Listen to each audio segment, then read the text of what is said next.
Welcome to GTC Teaching Tidbits Blackboard Ultra.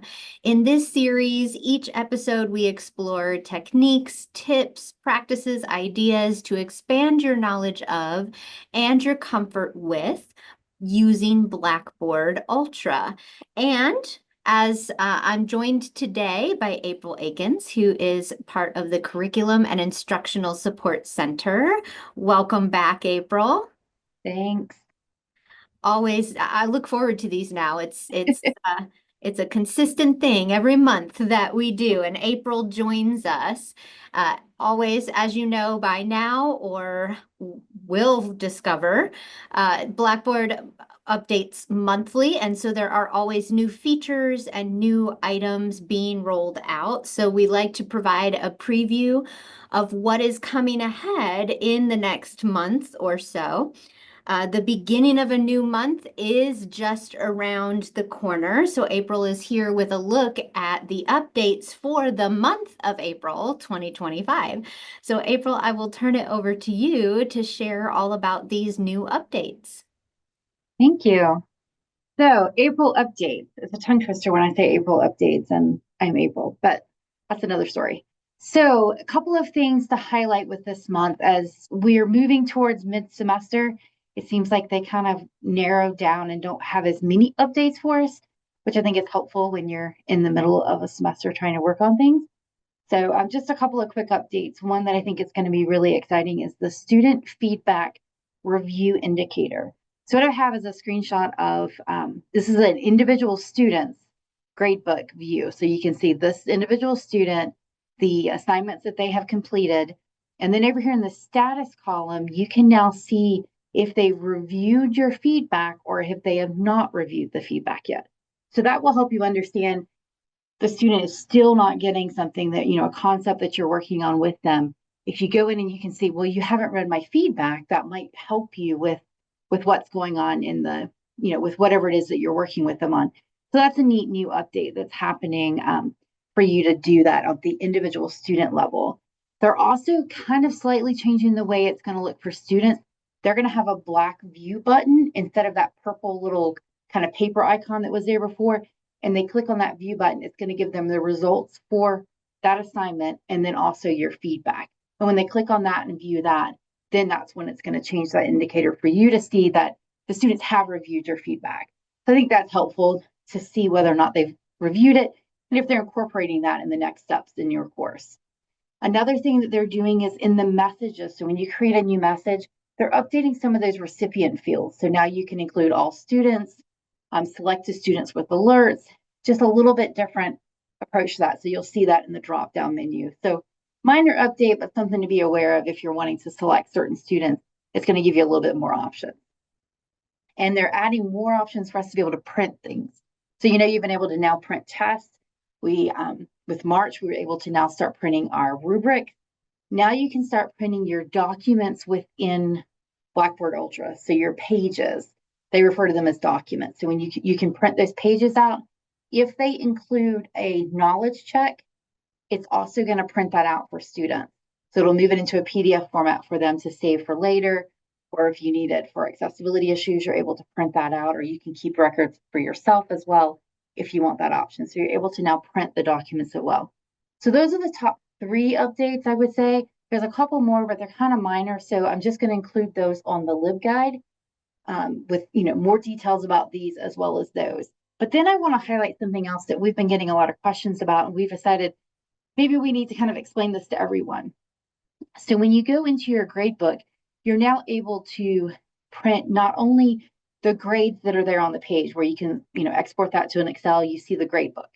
You can now also print the grade history, which is going to give you all the changes on a specific assignment. So like the student did something, you've done something with it, it shows that, it timestamps it. So I'm going to flip to my next slide. And this is me walking you through this. I'm going to kind of talk over it.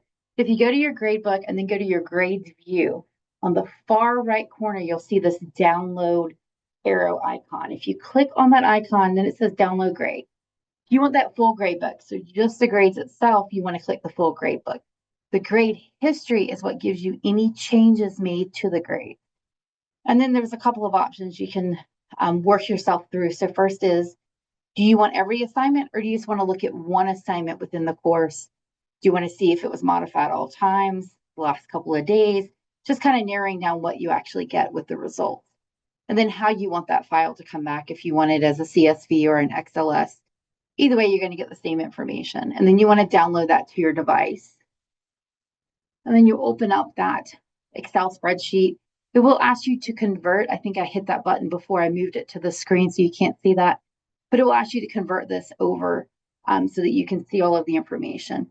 And I will say, you can see the columns are kind of on top of each other. So the first thing I recommend to do is make this into a table and then start manipulating those columns to decide, I don't need to see the IP address of the student. I don't need to see some of the information that's there, but you definitely want to highlight the date, the column that it says column name, and that's actually the grade, what you've named it in the grade book. So if it's quiz 1, quiz 2, that type of information. And then you'll see the users field, and then you'll see like the username. So it's your choice. The user field, probably username, is not going to help you. You want the user field because you want to see the student information. But so high columns that you don't need, kind of manipulate that Excel spreadsheet to make it work for you. So let me let it play for a second. We can get back to it. And you can see that it's going to give you the grades, and it's going to give you information like grade attempt, grade override. So there's some different titles. It will even show you if the grade has not been posted yet. To see right here, it says override, grade override not posted. So the students can't see that yet. It also provides you all of the feedback. So there's a column that says feedback to learners. So it gives you that content. So whatever it was, you've included in that feedback. So just kind of play around with that a little bit, get that to look like you would want to use it. But that's something that you can also at the end of the semester kind of download it if you want to. Just download the basic the basic gradebook history, the full gradebook, or that grade history that's going to give you that. Sometimes when you're trying to make sure that a third-party publisher's info, it's pulling that back in, it's syncing correctly. That's a great way to check to see, did it give that content? Did it pull back in? And sometimes with those, so it won't tell you, it's coming from McGraw-Hill, it's coming from Cengage. Instead, it's going to tell you Blackboard administrator did that. So that's what you'll look for those automatic ones that get synced with your third party.